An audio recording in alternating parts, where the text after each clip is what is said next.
Giklaro sa usa ka konsehal sa Davao City kung nganong wala niya giaprubahan ang Supplemental Budget number 1 sa Davao City Council. Atong saro ng detalye niini sa live report ni Jandy Esteban. Jandy.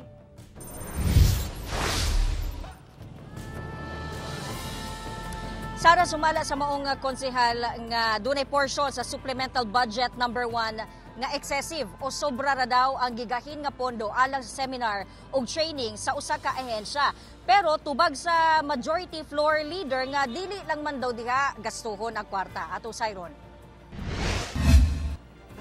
Giklaro ni Davao City Councilor Bernard Alag ang iyang pagsupak sa 2.2 billion pesos nga Supplemental Budget number 1 alang sa tuig 2024. Nabatikos ang konsehal kay lakip sa maong pondo ang pag-usbaw sa sweldo sa city employees.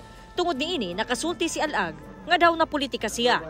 Sigun sa konsehal, naay programa sa City Social Welfare and Development Office nga sobra ra daw ang gigahin nga pondo ug doon na paunta daw mas importanteng gahinan og pondo.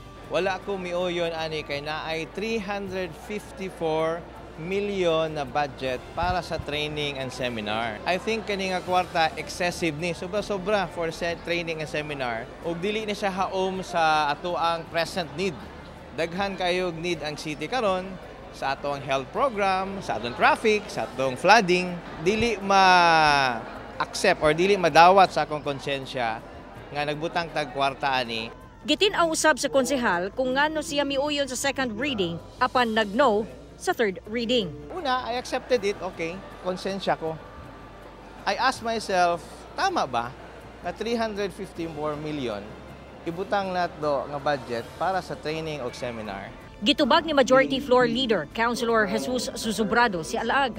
Miagi daw og deliberasyon ang pag-aproba sa maong budget. Kung wa kang magpa-motion for recon, diretso lang kag object, imo man po nang katungod. Object ka lang diretso, but you're objecting to the entire item. You cannot say nga portion lang akong gi-objectan diha. No? Okay, you could have clarified that particular portion. Ang 354 million pesos nga budget dili ra daw sa seminar o training. Capability building on sectoral issuances. That's one. And existing programs and services. Kini siyang duha. Ha? Duha na siya ha.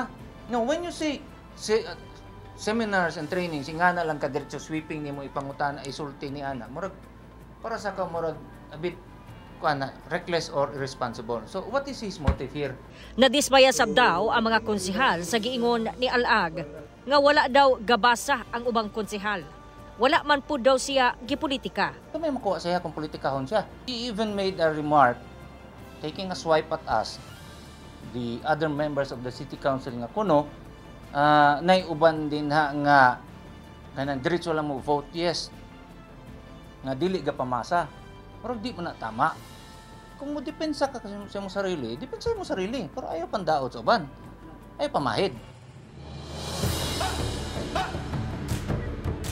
Sara, tungod sa maong issue, dunay mga nanggawas nga hungihong karon nga Migs Nograles o Bernard Alag sa 2025 elections pagka-mayor o vice-mayor. Pero sumala ni Bernard Alag nga wala pa daw ni nahisgutan o sa iyahang verbatim, let's see in the future. Og independent councilor batud pa siya karon, pero kay numduman nato nga 2022 elections bidagan siya ilawom sa hugpong ng pagbabago o HNP nga partido ni Davao City Mayor Sebastian Baste Duterte. Sara. Okay, daghang salamat, Jandy Esteban.